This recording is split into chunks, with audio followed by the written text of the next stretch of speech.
ನೀನು ಅವಳ ಕೆಲಸ ಮುಗಿಸೋದ ಮೇಲೆ ನಿನಗೆ ಯಾವುದೇ ರೀತಿ ತೊಂದರೆ ಆಗದೆ ಇರೋ ಹಾಗೆ ನಾನು ವ್ಯವಸ್ಥೆ ಮಾಡ್ತೀನಿ.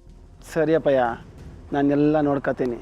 ನೀನು ಹಾಕಿದ ಗೆರೆ ನಾನಿಟ್ಟು ಗುರಿ ಎರಡೂ ನಾನು ಪಾಲಿಸ್ತೀನಿ. ಅಪ್ಪನ ಮಾತನ್ನ ಈ ಪರ್ಸು ಉಳಿಸ್ಕೊತಾನೆ. ಆಯಿತು, ಸರಿ.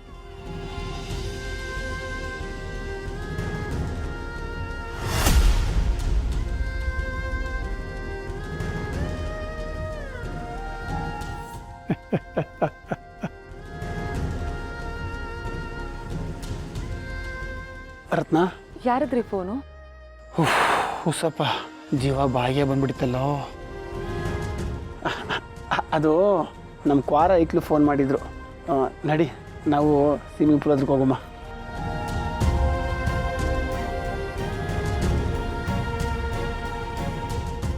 ರೀ, ನಿಜವಾಗ್ಲೂ ಸ್ವಿಮ್ಮಿಂಗ್ ಪೂಲಿಗೆ ಇಳಿಬೇಕಾ? ಅಲ್ಲ, ನಾನು ಸೀರೆ ಉಟ್ಕೊಂಡಿದ್ದೀನಲ್ಲ. ವಾ, ಅಲ್ವೇ?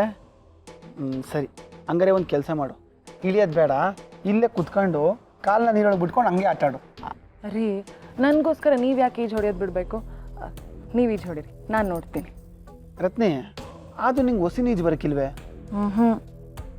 ನಾನೇನಾದರೂ ನೀರಿಗೆ ಹಾರಿದ್ರೆ ಈಜು ಹೊಡೆಯೋ ಮುಂಚೆನೇ ಉಸಿರುಗಟ್ಟು ಸತ್ತು. ಇನ್ಯಾವತ್ತು ನೀನು ಸಾವನ್ ಮಾತು ಮಾತಾಡಬೇಡ. ಸುಮ್ಮನೆ ಹಾಗಂದೆ ರೀ, ಬೇಜಾರು ಮಾಡ್ಕೋಬೇಡಿ. ಸರಿ, ನೀವು ಹೋಗಿ ರೆಡಿಯಾಗಿ ಬನ್ನಿ.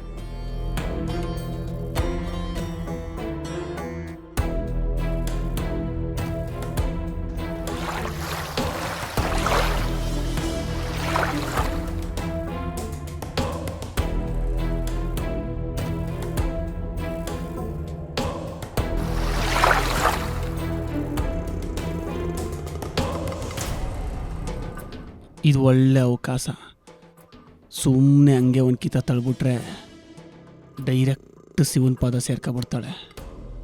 ಆಮ್ಯಾಕೆ ಆ ದೇವಿ ಪುತ್ರ ಶಿವ ಬಂದು ಆ ಮುಕ್ಕಣ್ಣ ಶಿವನ್ ಕರೆದ್ರು ಇವಳು ವಾಪಸ್ ಬರೋಕ್ಕಿಲ್ಲ.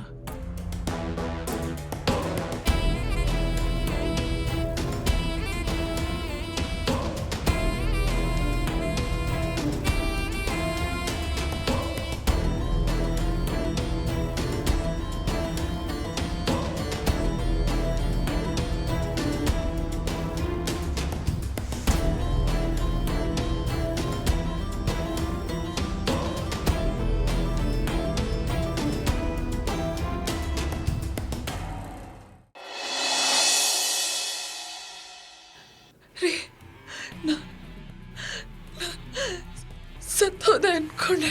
ರತ್ನ, ಏನಾಗಿಲ್ಲ ರತ್ನ, ನೋಡು ನಾನು ಇಲ್ಲೇ ಇದ್ದೀನಿ. ಎಷ್ಟು ಕಿಲ ಎದಕ್ಕೋತಾರ, ಎದ್ರಿಕಬೇಡ ರತ್ನಿ.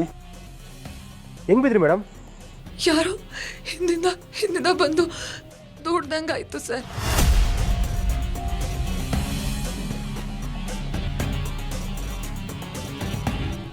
ರತ್ನ, ಜೀವ ನೋಡ್ತಿದ್ದೆ ರತ್ನ. ನಾನು ಬಟ್ಟೆ ಚೇಂಜ್ ಮಾಡ್ಕೊಬರ್ಮ ಅಂತ ಹೋಗಿದ್ದೆ. ಇಲ್ಲಿ ನಂಬಿಟ್ರೆ ಬೇರೆ ಯಾರು ಇಲ್ಲ. ಇನ್ನು ಯಾರು ತಳಕ್ ಬರ್ತಾರೆ? ಏಯ್, ಹಿಂಗೆಲ್ಲ ನೋಡ್ಕೊಳ್ಳೋದು? ಸರ್, ಕೋಪ ಮಾಡ್ಕೊಳಕ್ ಹೋಗ್ಬೇಡಿ. ಇಲ್ಲ ಯಾರು ಅಂತವ್ರಿಲ್ಲ.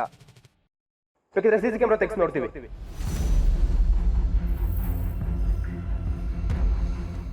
ಅಯ್ಯಯ್ಯೋ, CC ಕ್ಯಾಮ್ರಾನ ತಗಲಾಕೊಂಡ್ರೆ ಮುಗಿತಲ್ಲಪ್ಪ ನನ್ನ ಕತೆ. ಏಯ್, ಹೋಗಿ ಫುಟೇಜ್ ತೆಗ್ಸೋ, ನೋಡ್ಕೊ ಬರ್ತೀನಿ. ನಾವೊಂದೇ ಆಗಿರ್ಲಿ, ಪೊಲೀಸ್ ಕರ್ಸೋಣ.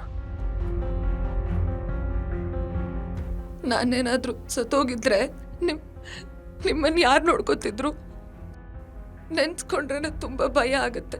ರತ್ನ, ಏನು ಹಾಕಿಲ್ಲ ರತ್ನ, ಎಲ್ಲ ಒಳ್ಳೇದಾಯ್ತಲ್ಲ. ಯಾವ್ರವನೇ? CC ಕ್ಯಾಮ್ರಾ ನೋಡಿದೆ ಸರ್.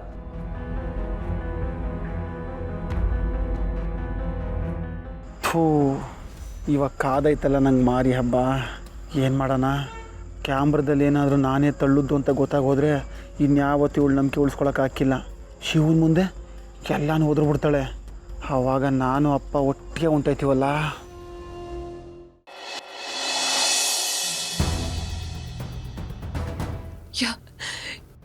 ಯಾರು ತಳ್ಳಿದ್ದು ಸರ್? ಸಾರಿ ಮೇಡಮ್, ಕರೆಂಟ್ ಹೋಗಿರೋದ್ರಿಂದ ಆ ಮೂಮೆಂಟಲ್ಲಿ ಯಾವುದೋ ರೆಕಾರ್ಡಿಂಗ್ ಆಗಿಲ್ಲ. ಸೊ ಯಾರಂತ ಗೊತ್ತಾಗಿಲ್ಲ. ಹೋಗ್ಲಿ ಬಿಡಿ, ಬಿಸಿಲಿಗೆ ಸನ್ಸ್ಟ್ರೋಕ್ ಕೂಡ ಆಗಿರ್ಬೋದು. ಯಾರೋ ಮಾಡಿದ್ರು ಅಂತ ನನ್ನ ಕಲ್ಪನೆ ಕೂಡ ಆಗಿರ್ಬೋದು. ಸುಮ್ಮನೆ ಯಾರ ಮೇಲೆ ಯಾಕೆ ಅನುಮಾನ ಪಡೋದು? ರೀ ಬನ್ನಿ ಹೋಗಣ್ವಾ.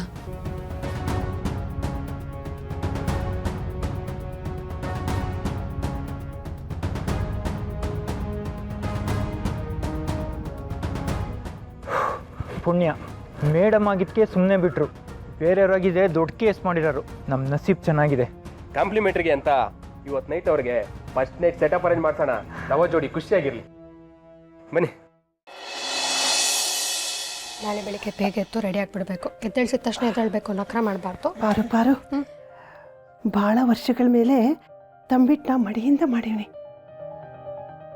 ತಪ್ಪು ಒಪ್ಪು ಏನೇ ಇದ್ರೂ ಅವಳೇ ನೋಡ್ಕೋಬೇಕು. ಚೊಟ್ಟು, ಇದು ನಿನಗೆ ಅಂತ ಮಾಡಿರೋ ತಂಬಿಟ್ಟಾರ್ತಿ. ನಾಳೆ ನೀನೇ ತಂಬಿಟ್ಟಾರ್ತಿ ಮಾಡಬೇಕು, ಆಯ್ತಾ? ಓಕೆ ಅದಕ್ಕೆ, ಥ್ಯಾಂಕ್ ಯು. ಏ, ನನಗೆ ಯಾಕೆ ಥ್ಯಾಂಕ್ಸ್ ಹೇಳ್ತಿದ್ಯಾ? ಮತ್ತಿನ್ಯಾರಿಗೆ ಹೇಳ್ಬೇಕದ್ಗೆ? ನಿಮ್ಮ ಅಮ್ಮಂಗೆ. ಇನ್ಯಾರಿಗೆ ಹೇಳ್ತೀಯಾ? ನಿನಗೋಸ್ಕರ ಅಂತ ಇಷ್ಟೊತ್ತಲ್ಲಿ ತಣ್ಣೀರು ಸ್ನಾನ ಮಾಡಿ ಮಡಿಯಿಂದ ತಂಬಿಟ್ಟು ಮಾಡಿದ್ದಾರೆ. ಇವಾಗ ನೀನೇ ಯೋಚನೆ ಮಾಡು, ಯಾರಿಗೆ ಥ್ಯಾಂಕ್ಸ್ ಹೇಳ್ತೀಯಾ? ಲೆಕ್ಕದ ಪ್ರಕಾರ ಅವ್ರಿಗೆ ಹೇಳಬೇಕು.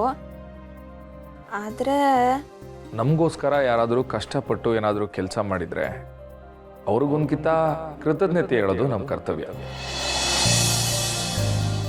ನಮ್ಮ ತಂಗಿರಿಗೆ ನಾನು ಒಳ್ಳೆ ಸಂಸ್ಕಾರ ಹೇಳ್ಕೊಟ್ಟಿವ್ನಿ ಅಂತ ನಾನು ನಂಬಿವ್ನಿ.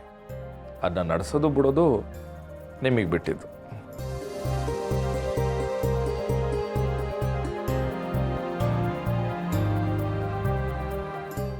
ನನಗೋಸ್ಕರ ಇಷ್ಟೆಲ್ಲ ಮಾಡಿದಿರಾ, ಥ್ಯಾಂಕ್ ಯು.